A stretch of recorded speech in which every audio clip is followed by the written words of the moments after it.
যারা মা বাবার নাফরমানি করে তারা ঈমান তাদের মরণের সময় নসিব হবে না। যারা নবীদের গীবত করে সাহাবায়ে কেরামের শিকায়ত করে মরণের সময় তাদের ঈমান নসিব হবে না। যারা কোরআন হাদিস নিয়ে সমালোচনা করে মরণের সময় তাদের ঈমান নসিব হবে না। যারা নবীদের ওয়ারিস উলামায়ে কেরামকে নিয়ে সমালোচনা করে মরণের সময় তাদের জবানে ঈমান নসিব হবে না। যারা জবান দিয়ে হারাম খাদ্য গ্রহণ করে ও দোস্ত মরণের সময় তাদের ঈমান কিন্তু নসিব হবে না।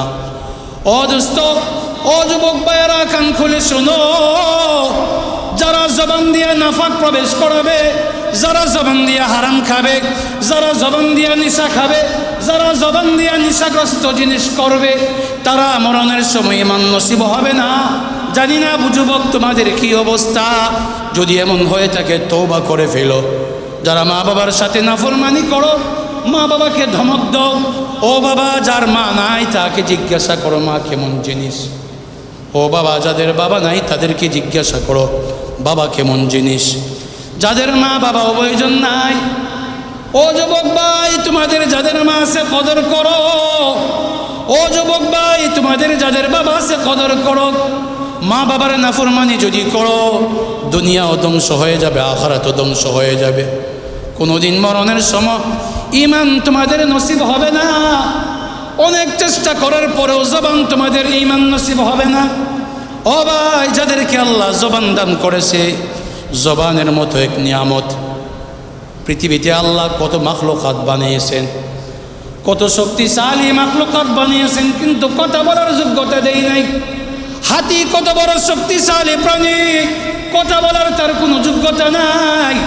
ভাগ কত বড়, সিংহ কত বড় প্রাণী, কথা বলার যোগ্যতা নাই। উট কত বড় পবিত্র প্রাণী, কত বড় শক্তিশালী প্রাণী, আল্লাহ তাকে কথা বলার জবান দেন নাই। পৃথিবীতে কোনো মাখলুকাতকে আল্লাহ কথা বলার জবান দেন নাই। ও দোস্ত, আপনাকে আমাকে আল্লাহ কথা বলার জবান দিয়েছে। একটা জবান দিয়েছে আল্লাহকে আল্লাহ বলে ডাকার জন্য, আল্লাহকে আল্লাহ আল্লাহ বলে ডাকার জন্য জবান দিয়েছে। ও দোস্ত, জবানটাকে নাফাক বানানোর জন্য দেই নাই। জবান যদি বোবা হয়ে যায়, পৃথিবীতে এমন কোনো ঔষধ নেই তোমার জবান ভালো করে দিবে। ও যুবক ভাইয়েরা, বোবাদেরকে জিজ্ঞাসা করো, কলিজারা ফেটে যায়। একটা কথা মানুষকে বোঝাইতে পারে না, মানুষের অন্তরটা দিলটা ফেটে যায়। ও এলাকার যুবক ভাইয়েরা, তোমাদের হাতেও ধরি পায়ে ধরি, জানি না তোমাদের আমলের কি অবস্থা। যদি নেশাগ্রস্তর সাথে সম্পর্ক থাকে আজকে তওবা করে ফেলো, কারণ আল্লাহ রাগান্বিত হয়। নেশাকারী ব্যক্তির কোনোদিন জবান ঈমান নসিব হবে না। নেশাকারী ব্যক্তি কোনোদিন তার মা বাবার দোয়া অর্জন করতে পারবে না। নেশাকারী ব্যক্তি কোনোদিন আল্লাহ নবীর সুপারিশের উপযুক্ত হবে না। আল্লাহ নবী বলেন না, যারা ঈমান নিয়ে আসতে পারবে না আমি তাদেরকে সুপারিশ করব না। সারাদিন আপনি যদি নাফাক খান, মরণের সময় পবিত্র কালিমা বের হবে না। পবিত্র জবান কে বানাইছে? জোরে বলেন, জবান কে বানাইছে? জবানে কথা বলার শক্তি কে দিয়েছে? সারা মাখলুকাতকে জবানে কথা বলার শক্তি দেই নাই। কত সুন্দর জবান, জবান দিয়ে আমরা কথা বলি। এই জবান দিয়ে মাকে যদি কেউ গালিগালাজ করে, এর মতো নাফরমান। বাবাকে যদি কেউ গালিগালাজ করে, তার মতো নাফরমান। ও ভাই, আমরা বুঝি আমাদের বাবা নাই। যাদের বাবা নেই তারা বুঝে বাবা কি জিনিস, যাদের মা নাই তারা বুঝে মা কি জিনিস। এই জন্য যুবক ভাইয়েরা, আপনাদের হাতেও ধরে পায়ে ধরে, মা বাবার সাথে যদি কেউ নাফরমানি করে থাকেন তওবা করে ফেলেন। কেউ যদি হারাম খেয়ে থাকেন তওবা করে ফেলেন। কেউ যদি পবিত্র জবানটাকে নাপাক বানিয়ে থাকেন তওবা করে ফেলেন। আর সকাল সন্ধ্যা জবানটা আল্লাহর নামে ব্যবহার করেন। আল্লাহর নাম যদি সকাল সন্ধ্যা ব্যবহার করেন, সুবহানাল্লাহ আলহামদুলিল্লাহর তাসবিহ যদি সকাল সন্ধ্যা ব্যবহার করেন, আশা করা যায় মরণের সময় আল্লাহ জবান দিয়ে কালিমা পড়ায় দিবে, লা ইলাহা ইল্লাল্লাহ মুহাম্মাদুর রাসূলুল্লাহ। আমাদের নবীকে বিশেষ এমন কিছু নিয়ামত দিয়েছেন যেই নিয়ামতগুলি অন্য কোনো নবী রাসূলকে দান করেন নাই। বুখারী শরীফের মধ্যে হযরত জাবের রাদিয়াল্লাহু তাআলা আনহু উনি বলেন, قال رسول الله صلى الله عليه وسلم أوتيت خمسا لم يعطهن أحد قبلي। রসুল বলেন, আমাকে আল্লাহ এমন বিশেষ 5টা বৈশিষ্ট্য এবং গুণাবলী দান করেছেন, যেই 5টা গুণাবলী অন্য কোনো নবী রসুলকে দান করেন নাই। মুসলিম শরীফের হাদিসে হযরতে আবু হুরায়রা রাদিয়াল্লাহু তাআলা আনহু তিনি বলেন, قال رسول الله صلى الله عليه وسلم فضلت على الأنبياء ب6। মুসলিমের বর্ণনায় রসুল বলেন, আমাকে আল্লাহ সমস্ত নবী রসুলদের উপর 6টা বিশেষ গুণ দান করছেন, যেগুলো অন্য কাউকে দান করেন নাই। বুখারীর রওয়ায়াতে 5টা, মুসলিমের রওয়ায়াতে 6টা। এই বিশেষ গুণাবলী আর বৈশিষ্ট্যর মধ্যে একটা বৈশিষ্ট্য হলো, যেটা আমি আয়াত তিলাওয়াত করলাম। আয়াতের মধ্যে আল্লাহ বলেন, সমস্ত নবী রসুলদেরকে আল্লাহ তাআলা বিশেষ এক গোত্রের নবী বানাইছেন, বিশেষ একটি এলাকার নবী, বিশেষ একটি শহরের নবী, বিশেষ একটা রাষ্ট্রের নবী, বাস এর বেশি না। আর আমাদের নবী মুহাম্মদুর রাসূলুল্লাহ সাল্লাল্লাহু আলাইহি ওয়াসাল্লাম, আমাদের নবীকে আল্লাহ তাআলা সারা বিশ্বের সকল জায়গার সকল মানুষের নবী আল্লাহ তাআলা বানিয়েছেন। সুবহানাল্লাহ। কোরআনে কারিমে আল্লাহ নিজে বলেন, কুল ইয়া আইয়ুহান নাস ইন্নী রাসূলুল্লাহি ইলাইকুম জামিআ। قل يا أيها الناس إني رسول الله إليكم جميعا। আল্লাহ বলেন, নবী আপনি মানুষদেরকে বলে দেন, ইয়া আইয়ুহান নাস, ও দুনিয়ার সকল মানুষ, ইন্নী রাসূলুল্লাহি ইলাইকুম জামিআ, আমি মুহাম্মদকে আল্লাহ তোমাদের সকলের কাছে নবী এবং রসুল বানায়া পাঠিয়েছেন। তোমরা যারা মদিনার মানুষ, আমি মুহাম্মদ যেমন তোমাদের নবী, তোমরা যারা মক্কাবাসী, আমি মুহাম্মদ তাদেরও নবী। তোমরা যারা আরবের মানুষ, আমি মুহাম্মদ যেমন তোমাদের নবী,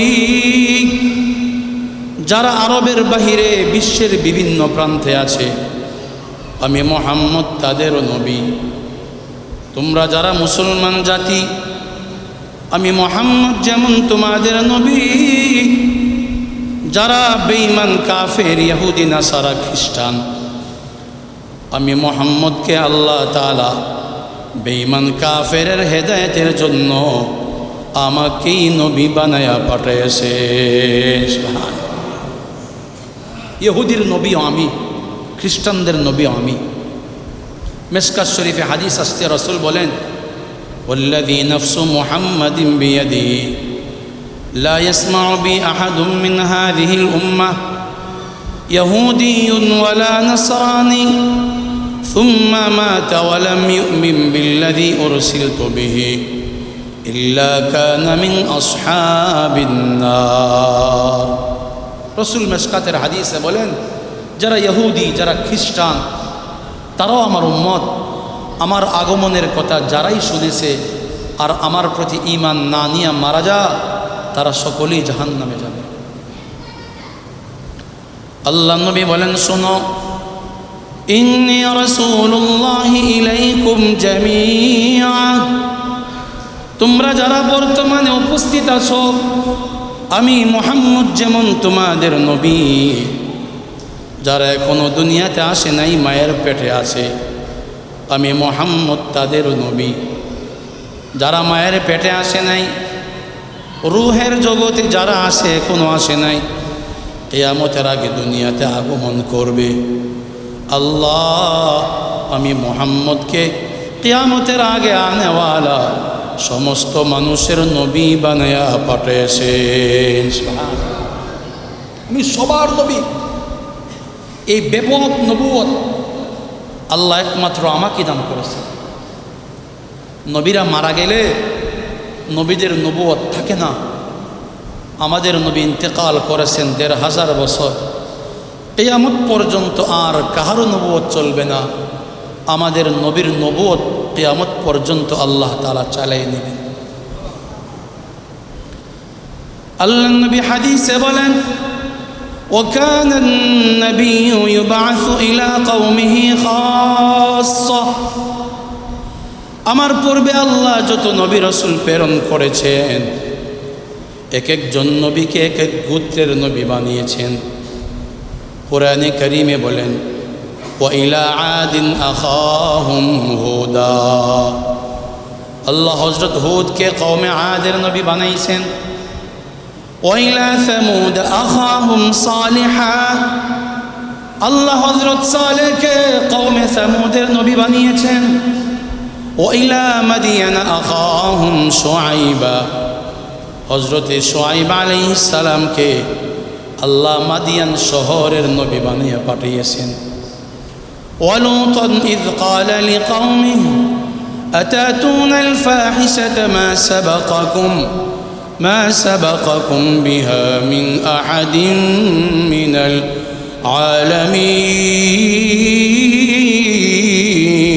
العالمين। আল্লাহ হযরত লূতকে ইরাকের এক বাবেল নামে এক শহরের নবী বানায় পাঠিয়েছেন। কোরআনে কারীমে আল্লাহ বলেন, ওয়ালাকাদ আরসালনা মূসা বিআয়াতিনা ওয়া সুলতানিন মুবিন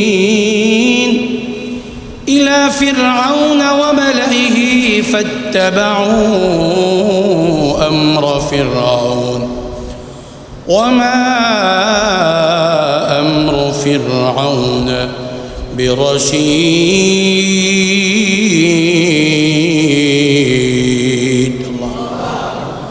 মুসা আলাইহিস সালাতু ওয়াস সালামকে আল্লাহ বলেন, আমি ফিরআউন এবং তার জাতির কাছে মুসাকে নবী বানিয়ে পাঠিয়েছি, অর্থাৎ মিশর রাজ্যের নবী বানিয়ে পাঠিয়েছি। কিন্তু আমাদের নবী মুহাম্মদ আরবি জিগর গুশে আমেনা পরওয়ারিশে হালিমা হাবিবে কিবরিয়া আফজলুল বারিয়া শফিউল মুজনবিন খাতামুন নবিয়িন সৈয়দুল মুরসালিন রহমাতুল লিল আলামিন আহবাবুল মাহবুবিন কুদওয়াতুস সালিকিন জুবদাতুল ওয়াসিলিন ইমদাদুল মুতাওয়াফিলিন সনদুল মুহাদ্দিসিন মুহাম্মদ মুস্তাফা আহমদ মুজতবা মাহবুবে মুরতদা মুহাম্মদুর রাসূলুল্লাহ সাল্লাল্লাহু আলাইহি ওয়াসাল্লামকে আল্লাহ কোনো এলাকার নবী বানান নাই, শুধু কোনো গোত্রের নবী বানান নাই। আমাদের নবীকে আল্লাহ সারা বিশ্বের সকল মানুষের নবী বানিয়েছেন। সুবহানাল্লাহ। আল্লাহ কোরআনে কারীমে বলেন, ওয়ামা আরসালনাকা ইল্লা কাফাতান লিন-নাসি বাশীরা ওয়া নাযীরা ওয়ালাকিন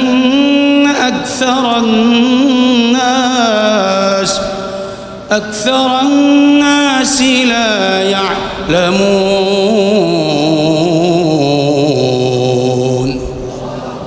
আল্লাহ বলেন, আমি তোমাদের নবী মুহাম্মদকে সারা বিশ্বের সর্বশ্রেষ্ঠ নবী হিসাবে আমি পাঠিয়েছি।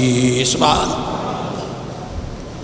এই ঘোষণা নবী বলে আমি আমার পক্ষ থেকে দেই নাই, এই ঘোষণা আমি দিয়েছি আল্লাযী লাহু মুলকুস সামাওয়াতি ওয়াল আরদ, যিনি আসমান জমিনের মালিক, তার পক্ষ থেকে আমি সেই ঘোষণা তোমাদেরকে দিয়েছি। একটু জবান খুলে বলেন আসমান জমিনের মালিক কে? আরো জোরে জবান খুলে বলেন মালিক কে? লা ইলাহা ইল্লা হু ইউহয়ী ওয়া ইউমীত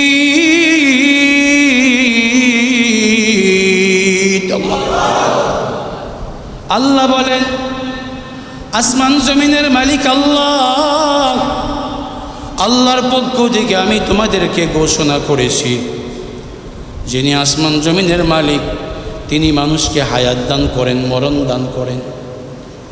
আমাদের নবীর এক নম্বর বৈশিষ্ট্য, আমাদের নবী পৃথিবীর সর্বশ্রেষ্ঠ নবী, আমাদের নবী পৃথিবীর সকল মানুষের নবী।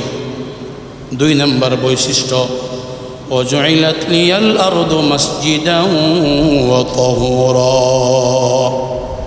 আমাদের নবীর আগে জমিনের যেই কোনো জায়গায় মসজিদ বানানো সুযোগ ছিল না, নামাজ যেই কোনো জায়গায় আদায় করলে হতো না। নামাজের জন্য বিশেষ কিছু জায়গা ছিল, বিশেষ কিছু ঘর ছিল।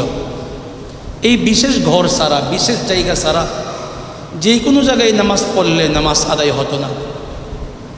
আল্লাহ কোরআনে কারিমে মুসা আলাইহিস সালামকে বলেন, ওয়াজআলু বুয়ুতাকুম কিবলা وَاجْعَلُوا بُيُوتَكُمْ قِبْلَةً وَأَقِيمُوا الصَّلَاةَ وَبَشِّرِ الْمُؤْمِنِينَ। আল্লাহ বলেন মুসা আলাইহিস সালামকে, মুসা, মিশরে যাওয়ার পরে তো আর সব জায়গায় নামাজ পড়তে পারবে না, তোমাদের যাদের ঘরগুলো কিবলামুখা, কিবলার দিকে রুখ করা, তোমরা ওই ঘরগুলিকে নামাজের জায়গা বানায় দাও। সমস্ত নবীরা নির্ধারিত জায়গায় নামাজ পড়তে পারতেন, সব জায়গায় নামাজ পড়লে হতো না। কিন্তু আমাদের নবী দুনিয়াতে আগমন করার পরে আল্লাহ তাআলা এত বড় বরকতওয়ালা এক নবী বানিয়েছেন, পৃথিবীর যেই কোনো জায়গায়, যেই কোনো স্থানে, যেই কোনো ঘাটে, যেই কোনো মাঠে, যানবাহনে হোক, বিমানে হোক, গাড়িতে হোক, ঘরে হোক, যেই কোনো পবিত্র জায়গায় নামাজ পড়লে আল্লাহ তাআলা আমাদের নামাজগুলিকে কবুল করে নেন। ওয়াজুইলাত লিয়াল আরদু মাসজিদান ওয়া তাহুরা। আল্লাহ নবী বলেন, আমাকে আল্লাহ তো বরকতওয়ালা নবী বানিয়েছেন, আমি দুনিয়াতে আগমন করার পরে আমার বরকতের কারণে আল্লাহ জমিন সবটাকে নামাজের জায়গা বানিয়ে দিয়েছেন। আইয়ুমা রাজুলিন আদরাকাতহুস সালাহ ফালিয়ুসাল্লি। এই জন্য নবী বলেন, যেহেতু সারা জমিন মসজিদের সম্মান হয়ে গিয়েছে, মসজিদের উপযুক্ত হয়ে গিয়েছে, এই জন্য নবী বলেন, উম্মত, যেই কোনো জায়গায় তোমাদের নামাজের সময় হবে তোমরা নামাজগুলি বাদ দিবে না, তোমরা ওই জায়গাতেই নামাজগুলি আদায় করে নিবে।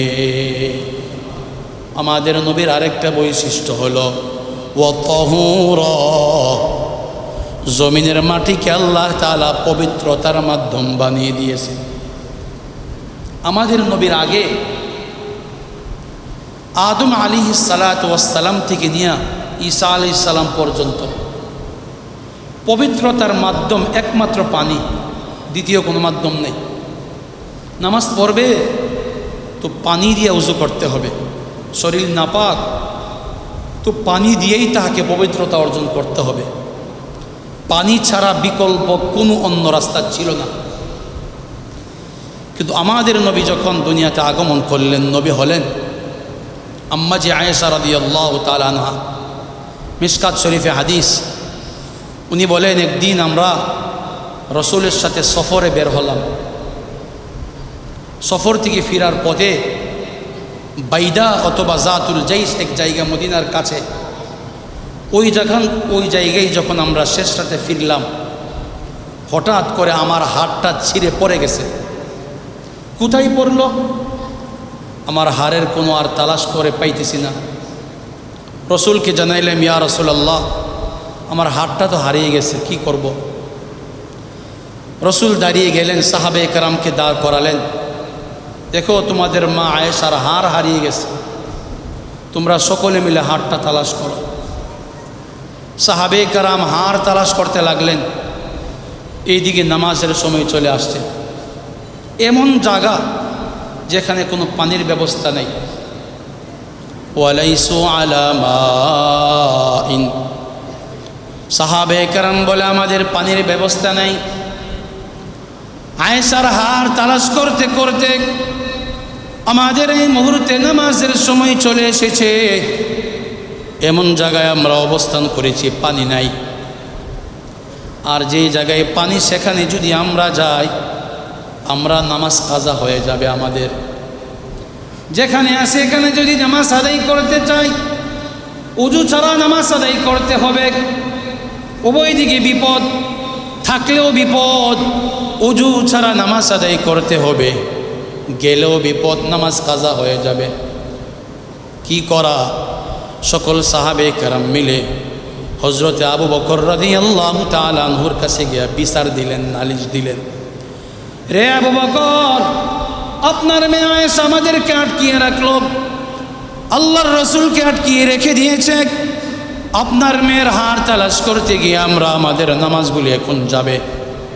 এমন জায়গায় আমরা আছি যে জায়গায় কোনো পানির ব্যবস্থা নাই। এখন যদি আমরা নামাজ পড়তে চাই, উজু ছাড়া নামাজ আদায় করতে হবে। আর যদি আমরা উজু করে নামাজ পড়তে চাই, পানির জায়গায় যদি যেতে চাই, আমাদের নামাজ কাজা হয়ে যাবে। থাকলেও বিপদ, গেলেও বিপদ। এই দুই বিপদের মাঝখানে সাহাবে কারাম আবু বকরের কাছে মেয়ের নামে নালিশ দিছে। আম্মা যে আয়েশা বলেন, আমার বাবা আমাকে অনেক গালমন্দ শুরু করছে। কারণ সাহাবে কারাম তো নামাজের আবেগ, নামাজ ছুটে যাবে, এটা বরদাস্ত করতে পারে না। আম্মা যে আয়েশা বলেন, আমার বাবা যা জবান দিয়ে আসতেছে, গালমন্দ করতেছে, আমাকে বৎসনা দিতেছে, এমনকি হাত দিয়ে আমাকে আঘাত করতেছে, আমার কোমরে খোঁচা মারছে, ব্যথা পাইছি কিন্তু নড়াচড়া করতেছি না। আমার কুলে রসুল মাথা রেখে ঘুমায় গেছে। এখন কি করব? নামাজের সময় কাছাকাছি।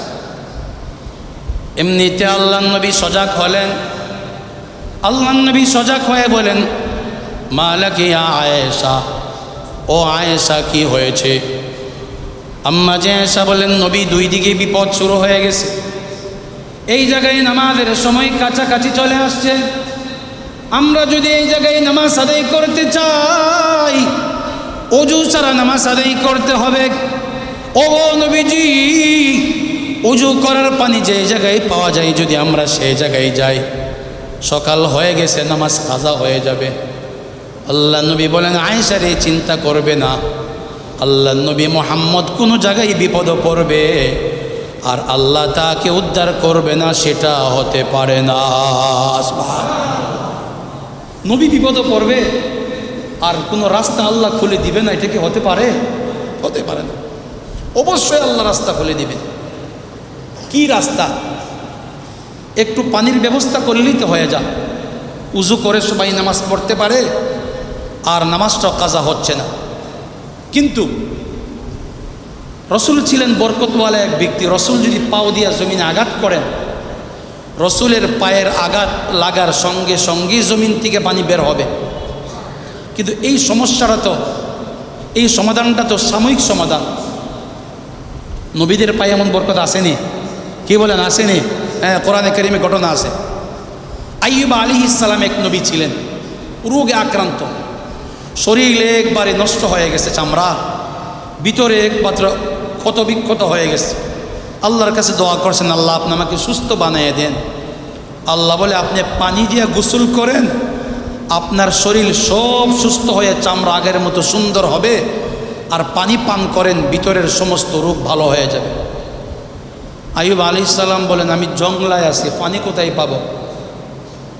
পানি খাইলে আমার ভিতর ভালো হবে, গোসল করলে উপরের চামড়া ভালো হবে, পানি পাবো কোথায়? আল্লাহ কোরআনে কারিম আয়াতে বলেন, আল্লাহ বলেন, আইয়ুব উরকুদ বিরিজলিক, উরকুদ বিরিজলিক হাযা মুগতাসালুম বারিদুন ওয়া শারাব।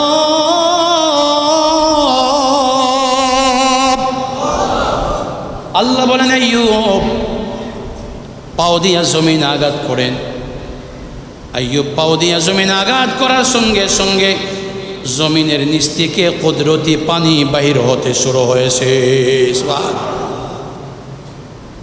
হযরতে মারিয়াম আলাইহিস সালাম কোন নবী ছিলেন না, একজন নবীর মা। ঈসা আলাইহিস সালাতু ওয়াস সালাম জন্ম হওয়ার পরে এখন পানি নাই, কি করবে? পেরেশান, পানির ব্যবস্থা নেই, গোসল করতে পারতেছে না, পানি পান করতে পারছে না। আল্লাহ তাআলা ডাক দিয়ে বলেন, মারিয়াম আল্লা তাহজানি قد جعل ربك تحتك سريا। আল্লাহ বলেন, মরিয়ম টেনশন করবেন না, পেরেশানি করবেন না, আপনার পাওটা একটু সরান, আমি আল্লাহ আপনার পায়ের নিচে পানির ব্যবস্থা করে দিয়েছি। সুবহানাল্লাহ। পানির ব্যবস্থা কোনো আশ্চর্য বিষয় না। মা হাজারা মক্কাতে সাফা মারওয়া পাহাড়ে দৌড়াদৌড়ি করে, ইসমাইল ছোটবেলা আল্লাহ তাআলার পয়গম্বর বড় হলে হবেন, ইসমাইল ছোটবেলা পাও নাড়াচাড়া করে। আল্লাহ জিবরাইল আমিনকে পাঠিয়ে বলেন, জিবরাইল ছোট শিশু ইসমাইল যেখানে পাও নাড়াচাড়া করে, ইসমাইলের পায়ের নিচে দিয়া পানির নহর জারি করিয়া দাও। পানি আসাটা তো ব্যাপার না। তাফসীরের কিতাবের মধ্যে আসছে, মিশরের নীল নদী, ওইখানে প্রতি বছর জোয়ার আসলে পরে যখন আবার ভাটা আসতো, পানি শুকিয়ে যাইত, আর পানি আসতো না।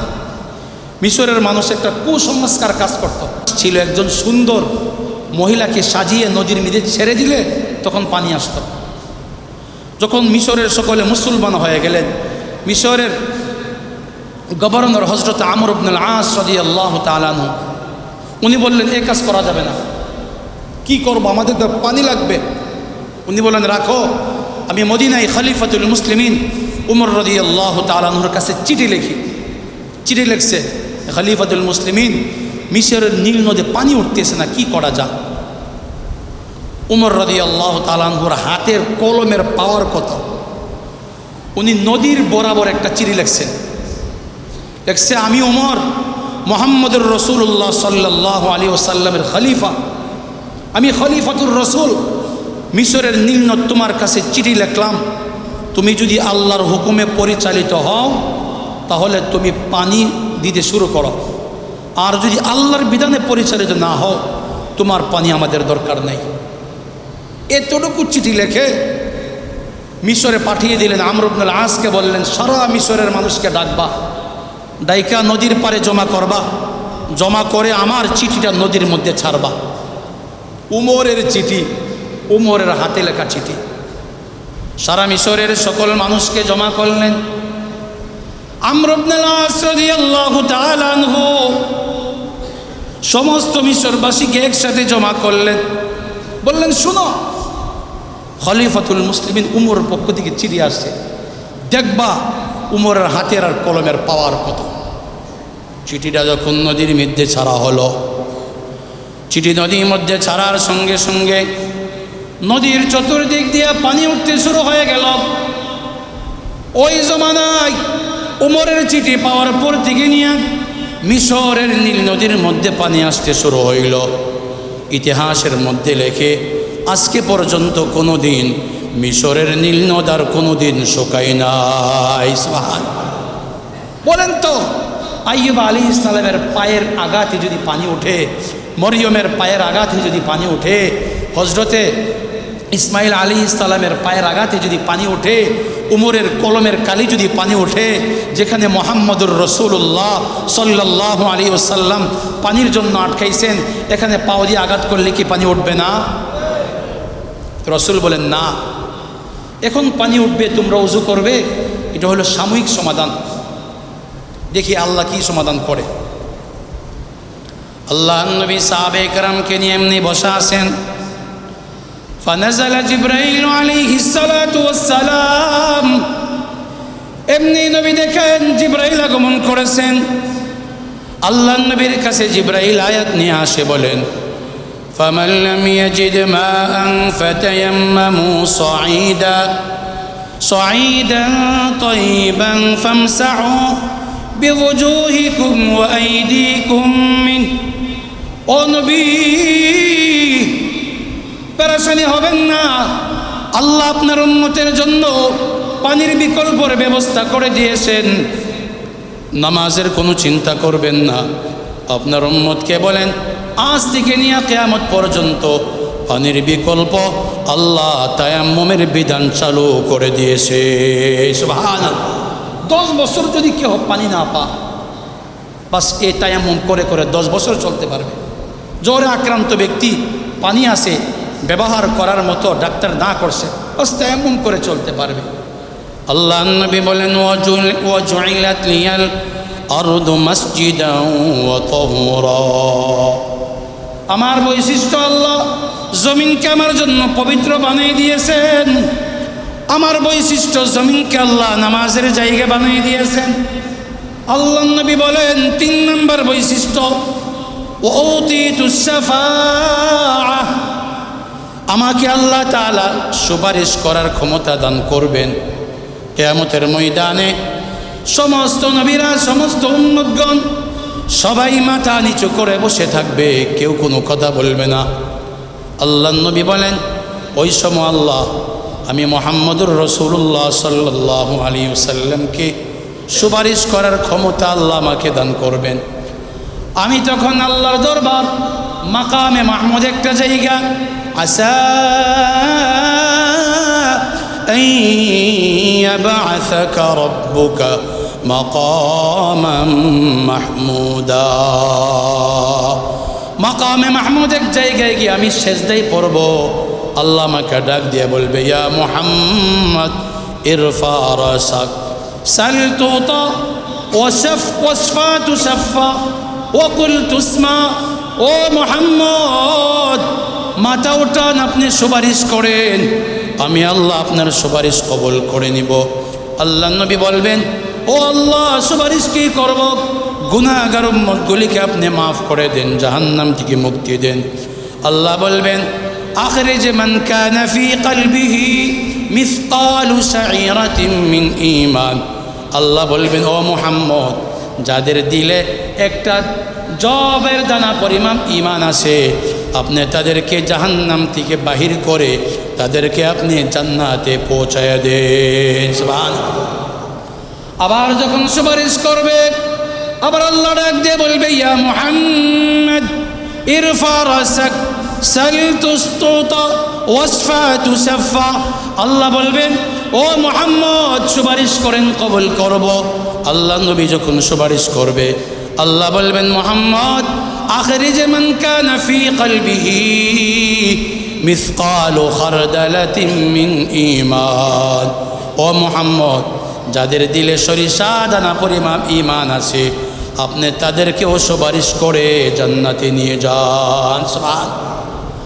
আবার যখন সুপারিশ শুরু করবে, আল্লাহ আবার ডাক দিয়ে বলবে, ইয়া মুহাম্মদ, ও নবী, আমি আপনার সুপারিশ কবুল করে নিলাম। আখরিজ মান কানা ফি কলবিহি আদনা আদনা আদনা মিন হাব্বাতি খারদালাতিন ঈমান। ও নবী, যাদের দিলে সরিষা দানা থেকে আরো কম, আরো অল্প পরিমাপ ঈমান রহিয়াছে, ও নবী, আপনি তাদেরকে সুপারিশ করে জান্নাতে পৌঁছায় দেন। সুবহানাল্লাহ। আল্লাহ নবী বলেন, এই সুপারিশের পাওয়ার আল্লাহ আর কাউকে দিবেন না। আমার সুপারিশ যখন শেষ হবে, সুম্মাল আম্বিয়া, অতঃপর অন্য নবীদেরকে দান করবেন। সুম্মাল উলামা, অতঃপর আল্লাহ তাআলা আলেমদেরকে সুপারিশ করার ক্ষমতা দান করবেন। সুম্মাস শুহাদা, অতঃপর যারা শহীদ, তাদেরকে আল্লাহ তাআলা সুপারিশের ক্ষমতা দান করবেন। সাহাবায়ে কেরাম বলেন, ওগো নবীজি, কাকে সুপারিশ করবেন? আল্লাহ নবী বলেন, শাফাআতি লিউম্মতি ইয়াউমাল কিয়ামা মান মাতা লা ইউশরিক বিল্লাহ। আল্লাহ নবী বলেন, কিছু মানুষ আছে যারা আমার সুপারিশ তারা পাবে না।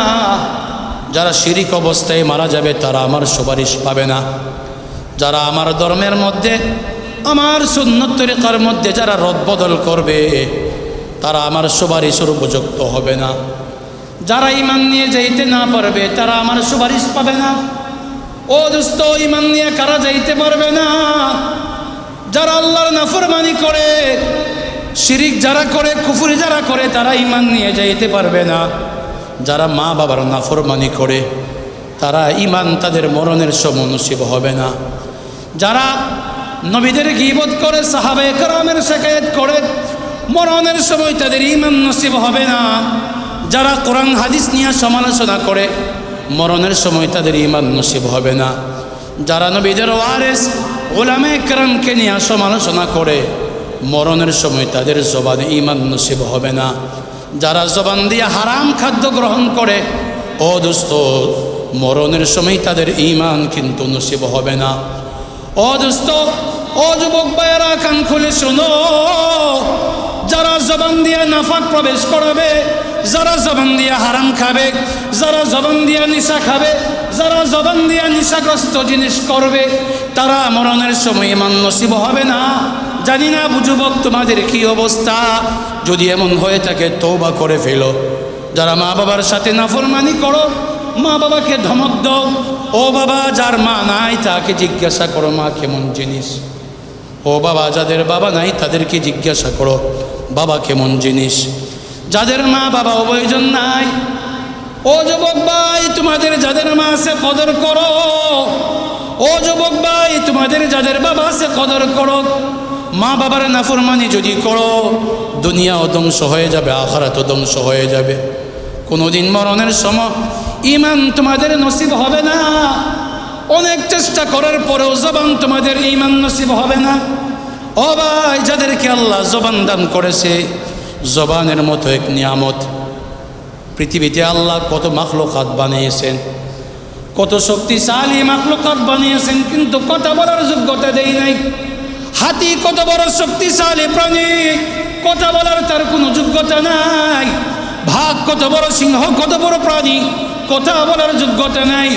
উট কত বড় পবিত্র প্রাণী, কত বড় শক্তিশালী প্রাণী, আল্লাহ তাকে কথা বলার জবান দেন নাই। পৃথিবীতে কোনো মাখলুকাতকে আল্লাহ কথা বলার জবান দেন নাই। ও দোস্ত, আপনাকে আমাকে আল্লাহ কথা বলার জবান দিয়েছে, একটা জবান দিয়েছে আল্লাহকে আল্লাহ বলে ডাকার জন্য, আল্লাহকে আল্লাহ আল্লাহ বলে ডাকার জন্য জবান দিয়েছে। ও দোস্ত, জবানটাকে নাফাক বানানোর জন্য দেই নাই। জবান যদি বোবা হয়ে যায় পৃথিবীতে এমন কোনো ঔষধ নেই তোমার জবান ভালো করে দিবে। ও যুবক ভাইয়েরা, বাবাদেরকে জিজ্ঞাসা করো, কলিজারা ফেটে যায়, একটা কথা মানুষকে বোঝাইতে পারে না, মানুষের অন্তরটা দিলটা ফেটে যায়। ও এলাকার যুবক ভাইয়েরা, তোমাদের হাতেও ধরি পায়ে ধরি, জানি না তোমাদের আমলের কি অবস্থা। যদি নেশাগ্রস্তর সাথে সম্পর্ক থাকে আজকে তওবা করে ফেলো, কারণ আল্লাহ রাগান্বিত হয়। নেশাকারী ব্যক্তির কোনোদিন জবানে ঈমান নসিব হবে না। নেশাকারী ব্যক্তি কোনোদিন তার মা বাবার দোয়া অর্জন করতে পারবে না। নেশাকারী ব্যক্তি কোনোদিন আল্লাহ নবীর সুপারিশের উপযুক্ত হবে না। আল্লাহ নবী বলেন না, যারা ঈমান নিয়ে আসতে পারবে না আমি তাদেরকে সুপারিশ করব না। সারাদিন আপনি যদি নাফাক খান মরণের সময় পবিত্র কালিমা বের হবে না। পবিত্র জবান কে বানাইছে? জোরে বলেন, জবান কে বানাইছে? জবানে কথা বলার শক্তি কে দিয়েছে? সারা মাখলুকাতকে জবানে কথা বলার শক্তি দেই নাই। কত সুন্দর জবান, জবান দিয়ে আমরা কথা বলি। এই জবান দিয়ে মাকে যদি কেউ গালিগালাজ করে, এর মতো নাফরমান। বাবাকে যদি কেউ গালিগালাজ করে, তার মতো নাফরমান। ও ভাই, আমরা বুঝি আমাদের বাবা নাই। যাদের বাবা নাই তারা বুঝে বাবা কি জিনিস, যাদের মা নাই তারা বুঝে মা কি জিনিস। এই জন্য যুবক ভাইয়ারা, আপনাদের হাতেও ধরে পায়ে ধরে, মা বাবার সাথে যদি কেউ নাফরমানি করে থাকেন তওবা করে ফেলেন। কেউ যদি হারাম খেয়ে থাকেন তওবা করে ফেলেন। কেউ যদি পবিত্র জবানটাকে নাপাক বানিয়ে থাকেন তওবা করে ফেলেন। আর সকাল সন্ধ্যা জবানটা আল্লাহর নামে ব্যবহার করেন। আল্লাহর নাম যদি সকাল সন্ধ্যা ব্যবহার করেন, সুবহানাল্লাহ আলহামদুলিল্লাহর তাসবিহ যদি সকাল সন্ধ্যা ব্যবহার করেন, আশা করা যায় মরণের সময় আল্লাহ জবান দিয়ে কালিমা পড়ায় দিবে, লা ইলাহা ইল্লাল্লাহ মুহাম্মাদুর রাসূলুল্লাহ সাল্লাল্লাহু আলাইহি ওয়াসাল্লাম। এটা আমাদের নবীর বৈশিষ্ট্য। আমাদের নবী আমাদেরকে আখিরাতে সুপারিশ করবেন। যারা জবানকে পবিত্র নিয়ে যাব, ঈমান সহ নিয়ে যাব, আল্লাহ তাআলা আমাদেরকে বোঝার আমল করার তৌফিক দান করেন। ওয়া আখিরু দাওয়ানা আনিল হামদুলিল্লাহি রাব্বিল আলামিন।